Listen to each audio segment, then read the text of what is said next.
Hi guys, in this short video I will tell you that how you can easily block outgoing calls on your iPhone.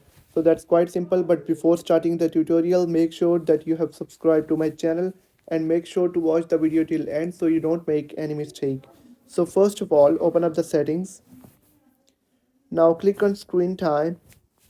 Now you will have to scroll down and you will have to set a screen time passcode for your iPhone, and once you're done you will have to click on content and privacy restrictions.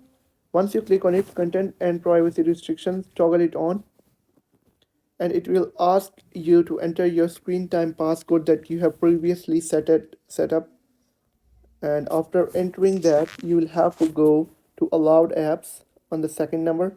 Now here you unfortunately you cannot find a phone, but you can find FaceTime, and if you toggle it off, yeah, no one will be able to make a FaceTime call.